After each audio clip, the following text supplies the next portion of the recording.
ঢাকা মহানগর পুলিশের গোয়েন্দা বিভাগ ডিবির হেফাজতে থাকাকালীন টানা ৩২ ঘণ্টা ধরে অনশনে ছিলেন বৈষম্য বিরোধী ছাত্র আন্দোলনের ৬ সমন্বয়ক।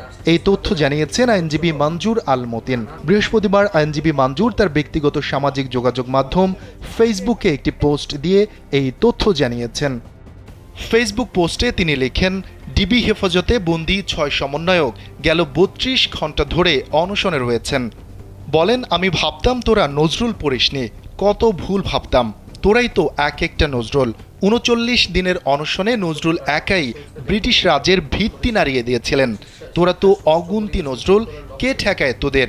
উহারা কজন, তোরা অগণন, সকল শক্তিধারী। ২৫০টিরও বেশি ডিজাইন অপশন নিয়ে ওয়ালটন স্মার্ট ফ্রিজ, বোঝে আপনার প্রয়োজন।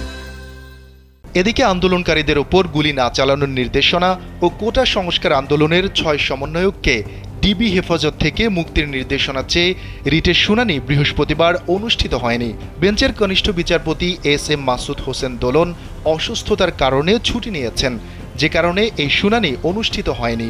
এর আগে বুধবার সকালে সংশ্লিষ্ট আদালতের বিচারপতি এস.এম. মাসুদ হোসেন দোলন প্রধান বিচারপতির কাছে ছুটি নেন। তিনি সেখানে অসুস্থতার কারণ উল্লেখ করেছেন। এদিন বিচারপতি মোস্তফা জামান ইসলাম ও বিচারপতি এস.এম. মাসুদ হোসেন দোলনের হাইকোর্ট বেঞ্চে রিট আবেদনটি শুনানির জন্য দিন ধার্য ছিল। শুনানিকে কেন্দ্র করে বৃহস্পতিবার সকাল থেকেই হাইকোর্টের এই বেঞ্চে ভিড় করতে থাকেন আইনজীবী ও সাংবাদিকরা। পরে জানানো হয়, বেঞ্চের জুনিয়র বিচারপতি ছুটিতে রয়েছেন, এ কারণে ডিভিশন বেঞ্চ আজ বসছে না।